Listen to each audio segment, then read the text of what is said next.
বাসায় যে এক্সপেরিয়েন্স করছে, যে গরমটা সে অনুভব করছে কিংবা গত কিছুদিন আগে যে শীতটা সে অনুভব করেছে, এগুলো কিন্তু আমার পাঠের সঙ্গে রিলেট করবে। কারণ হচ্ছে আমি তাকে বিভিন্ন শ্রেণীতে কিন্তু বৈশ্বিক উষ্ণায়নের কথা বলছি। কোভিডের জন্য সারা পৃথিবীতে যে পরিমাণে লার্নিং গ্যাপ হয়েছে, আমাদের দেশে সেই তুলনায় অনেক কম হয়েছে। আমাদের এই সময়গুলোকে আমরা আসলে শেখনের অন্তর্ভুক্ত সময় বলেই মনে করি। কারণ ও যে বাসায় যে এক্সপেরিয়েন্স করছে, যে গরমটা সে অনুভব করছে কিংবা গত কিছুদিন আগে যে শীতটা সে অনুভব করেছে, এগুলো কিন্তু আমার পাঠের সঙ্গে রিলেট করবে। কারণ হচ্ছে আমি তাকে বিভিন্ন শ্রেণীতে কিন্তু বৈশ্বিক উষ্ণায়নের কথা বলছি। আমি জলবায়ু পরিবর্তন এবং পরিবেশ দূষণ, শব্দ দূষণ, পানি দূষণ, এইসব বিষয়গুলো তাকে পড়াচ্ছি।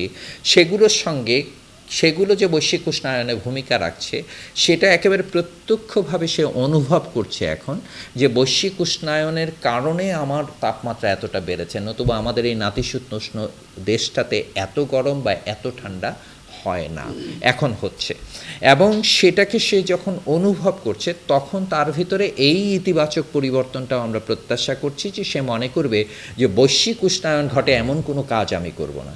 আমি বিনা কারণে বিদ্যুতের বাতিটা জ্বালিয়ে রাখবো না, আমি বিনা কারণে ফ্যানটা চালিয়ে দিয়ে আরেক ঘরে চলে যাব না, আমি ওয়াশার পানির কলটা খুলে রেখে পানিটা পড়তে থাকবে, সেই পানিটার অপচয় করব না, আমি পলিথিনটা পচনশীল নয় এরকম জিনিস যত্রতত্র ফেলে নষ্ট করব না।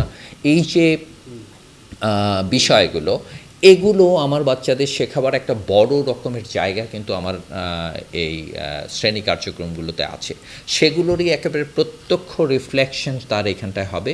সত্যিকার অর্থে এখানটাতেও সে এগুলোর সঙ্গে রিলেট করবে, এবং সে যখন আমার পাঠটা তৈরি করা আছে সেভাবেই আমরা তাকে এইসব অনুভূতির কথাই জিজ্ঞেস করি। আমাদের কাজগুলো হচ্ছে, তুমি গতবার গরমটা অনুভব করেছো কিনা, গতবার শীতটা অনুভব করেছো কিনা, তুমি অন্যদের সাথে কথা বলে দেখো, তোমার মা বাবা, শিক্ষক কিংবা বয়স্ক দাদা দাদি, নানা নানি যদি থাকে, তাদেরকে জিজ্ঞেস করো তো তাদের সময়ে এরকম গরম ছিল কিনা, তাদের সময়ে এরকম শীত ছিল কিনা। হ্যাঁ, সে এইসব তথ্য নিয়ে তাকে অ্যানালাইসিস করতে বলি, যে কেন এই পরিবর্তনটা ঘটলো, কেন বাড়লো। তারপরে তাকে আমরা বোঝাই যে বৈশ্বিক এই কারণে সেগুলো হচ্ছে।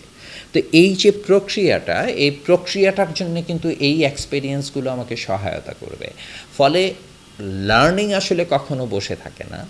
লার্নিং মানুষ সবসময় করতে থাকে, সেটা ঘরের ভিতরে থাকলেও এখন যে বাচ্চারা ঘরে থাকছে, সেটাও লার্নিংয়ের একটা পার্ট হয়ে যাচ্ছে। এবং সেখানে এই গরমের মধ্যে সে কী করে কন্টিনিউ করবে, এই গরমের মধ্যে বাসায় সে কীভাবে নিজেকে সুরক্ষায় রাখবে, সেটাও একটা লার্নিংয়ের পার্ট। এবং এই সব কিছু মিলে আমার মনে হয় যে আমরা এগুলোকে যদি একটু ইতিবাচকভাবে চিন্তা করি, তাহলে এই ক্ষতির জন্যে শঙ্কিত হবার কোনো কারণ এখনও ঘটেনি। সেই সঙ্গে এটাও আশ্বস্ত করে রাখতে চাই যে আমাদের বছরের মাত্র 4 মাস গেছে, আরও 8 মাস বাকি আছে। সামনে যদি এরকম আরও দীর্ঘ হয়, কিংবা আমরা যে বলছি যে আগামী সপ্তাহেও যদি বন্ধ হয়, তারপরে যদি এটাকে আরও কন্টিনিউ করতে হয়, সেটার জন্যও কিন্তু আমাদের ইনস্ট্রাকশনগুলো আছে।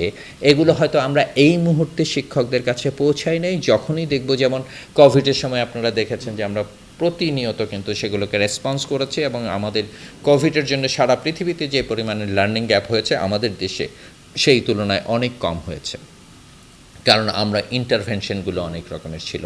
এখানেও কিন্তু আমাদের সেই ইন্টারভেনশনগুলো চলে যাবে যখনই আমরা দেখব যে এটা দীর্ঘ সময়ের জন্য কন্টিনিউ করবার সুযোগ আছে। কিন্তু আমরা এক্সপেক্ট করছি যে এটা সর্বোচ্চ হয়তো আগামী সপ্তাহ পর্যন্ত যেতে পারে, তারপরে হয়তো আমরা খুব কমফোর্টেবল একটা জোনে চলে যাব।